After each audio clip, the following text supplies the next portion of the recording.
Hello, नमस्कार, सत श्री अकाल, अस्सलाम वालेकुम। कैसे हैं जनाब? तो साहब, USCIRP यानी religious freedom panel of United states commission on international religious freedom, जो एक फेडरल गवर्नमेंट बॉडी है, उसकी रिपोर्ट आ गई है। उस रिपोर्ट में उसने बड़ी चिंता जताई है और उस रिपोर्ट में उसने कहा है यूएस के स्टेट डिपार्टमेंट से कि इंडिया को CPC कैटेगरी में डाल देना चाहिए, यानी कंट्री ऑफ पर्टिकुलर कंसर्न, के बहुत चिंता का विषय है भारत। और साथ साथ उसने कहा है कि RSS पर और हमारी research and analysis wing raw पर अंकुश लगना चाहिए। इनके असेट्स जो इंटरनेशनल बैंक्स में हैं वो फ्रीज होने चाहिए। और सेक्शन 6 जो आर्म्स एक्सपोर्ट कंट्रोल एक्ट है अमेरिका का, जो ये तय करता है हमें किस देश को क्या हथियार देने हैं, उसको ये हिदायत दी है कि भारत को आर्म्स एक्सपोर्ट रोक देना चाहिए। ठीक है, अजीब मुल्क है। उधर ट्रंप मरा जा रहा है भारत से ट्रेड डील करने के लिए, मरा जा रहा है कि भारत उनसे $500 बिलियन का ट्रांसैक्शन करे 2030 तक आते आते, और ये अपना ये ज्ञान रेल न है पहल न है। ठीक साहब, अब इस पर भारत ने भी पलटवार किया है कि भैया ये आप सेलेक्टिव टारगेटिंग कर रहे हैं। सेलेक्टिव यानी आप चुन के हमें टारगेट कर रहे हैं बहुत से मुल्कों से। बस यही मेरा दिल दुख जाता है। क्या भारत जब ये कहता है कि आप सेलेक्टिव टारगेटिंग कर रहे हैं, तो ये कहीं ना कहीं एक डिफेंसिव आपका स्टैंस नहीं दिखाता कि अगर आप बाकी सबको करते तब हमें आपकी रिपोर्ट से कोई प्रॉब्लम ना होती। यही कमी है बस हनक की। हमें चुप रहना चाहिए और हमें समझना चाहिए ये क्यों हो रहा है। और फिर से कम 4 दर्जन बार एक बात को रिपीट कर चुका हूं, आज 49th बार करूंगा, क्योंकि 4 दर्जन 48 हो गया ना अपनी बात, कि भारत इन सारी समस्याओं को क्यों फेस कर रहा है और कैसे इनका सामना कर सकता है।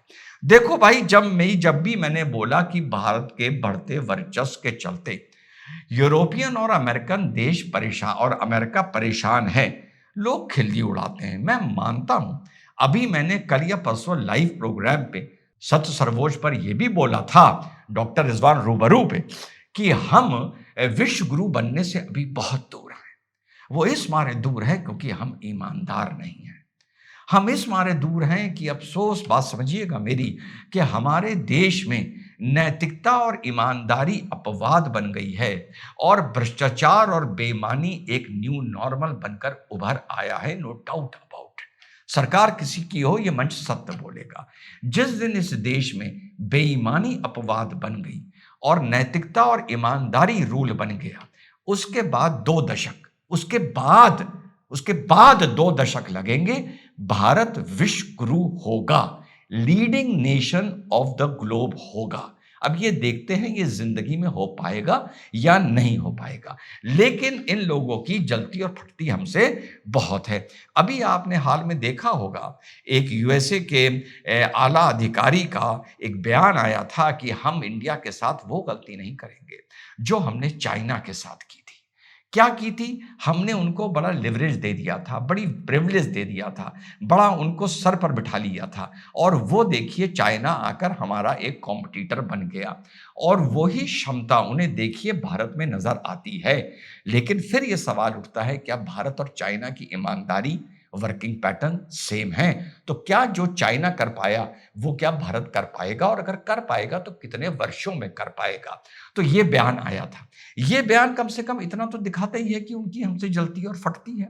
अब उसके बाद रॉ को जो इन्वॉल्व किया गया है, रॉ को इस मारे इन्वॉल्व किया गया है क्योंकि कनाडा पे अमेरिका की बड़ी उम्मीद थी, ट्रूडो पे अमेरिका की बड़ी उम्मीद थी। बात तो यहां तक बढ़ गई थी कि कनाडा और इंडिया के डिप्लोमेटिक रिलेशन खत्म हो जाएंगे और कनाडा निज्जर के मामले को लेकर हिंदुस्तान के आला अधिकारियों के खिलाफ अपने सबूतों को लेकर इंटरनेशनल क्रिमिनल कोर्ट तक जाने का प्रोग्राम कर रहा था। लेकिन मार्क कैनेडी के बाद, भारत के दौरे के बाद जो वहां का निजाम बदला, जो इंडिया कनाडा की न्यूक्लियर डील हो रही है, और खास तौर से उस मौके पर हो रही है जब कनाडा की अमेरिका से ठनी हुई है, वो चीजें इन लोगों को विचलित और परेशान करती हैं।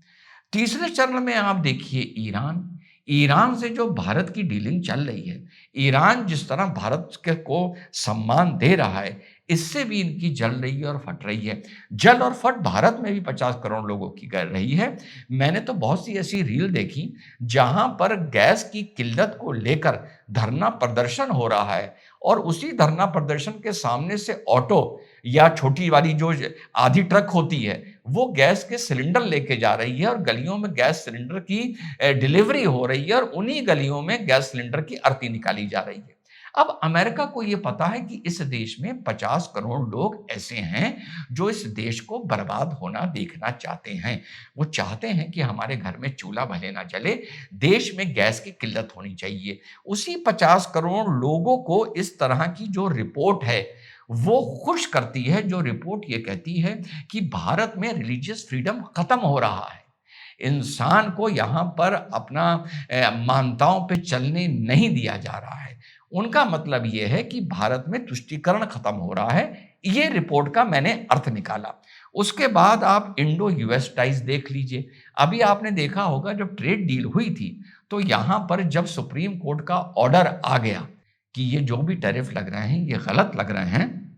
आज थोड़ा-सा मैं हल्का बोल रहा हूँ, क्योंकि वैसे जब रोज़े से होता हूँ, तो अपने ऑफ़िस ही में रहता हूँ, एसी में, तो थोड़ा कंफर्टेबल रहता हूँ। आज मुझे रात के 9 बजे तक बाहर रहना है, 11 बजे प्रोग्राम रिकॉर्ड करके मैं चला जाऊँगा और वो भी धूप में रहना है, तो थोड़ी-सी एनर्जी कंज़र्व कर रहा हूँ।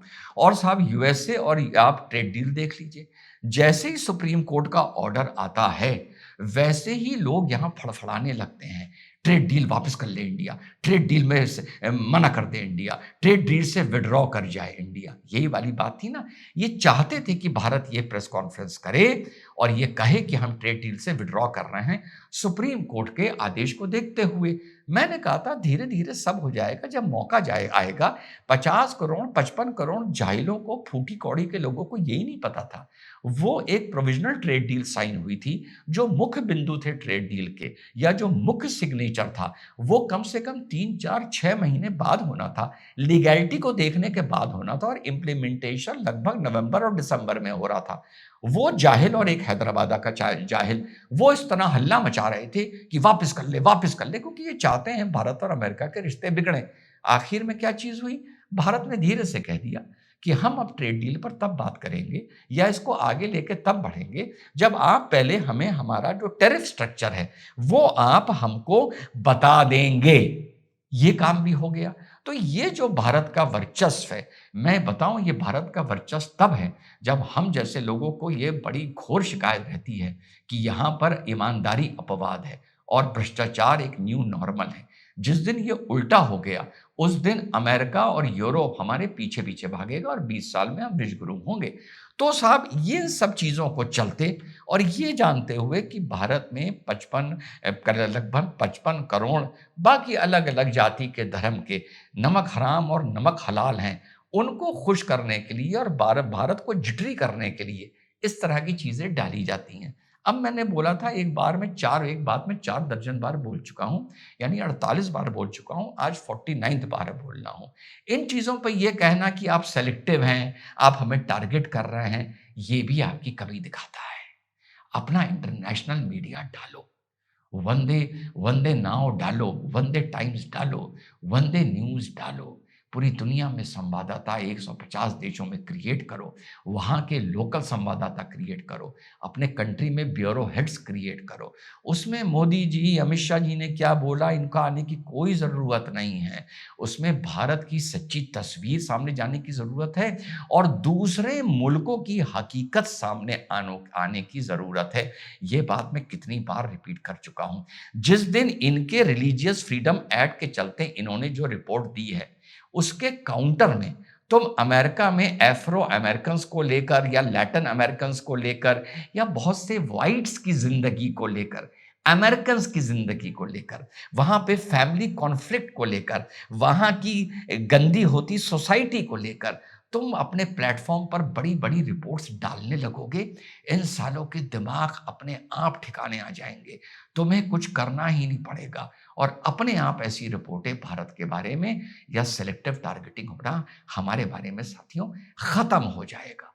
कम से कम 10 साल से ये बात बोल रहा हूँ। देखता हूँ, ईमानदारी की बात तो छोड़ दीजिए, हमारा चैनल, इस देश का चैनल जो अंतर्राष्ट्रीय होगा, बड़े लेवल पर, व्योन और फर्स्ट पोस्ट का नाम लेने मत आ जाना, बीबीसी, अल जजीरा की तरह, उस तरह का जिस दिन हो गया, ये सारी समस्याएं सॉर्ट आउट हो जाएंगी और भारत एक बहुत बड़ा सॉफ्ट पावर बनकर इस दुनिया में उभरेगा। जय हिंद, वंदे मातरम, खुदा हाफिज।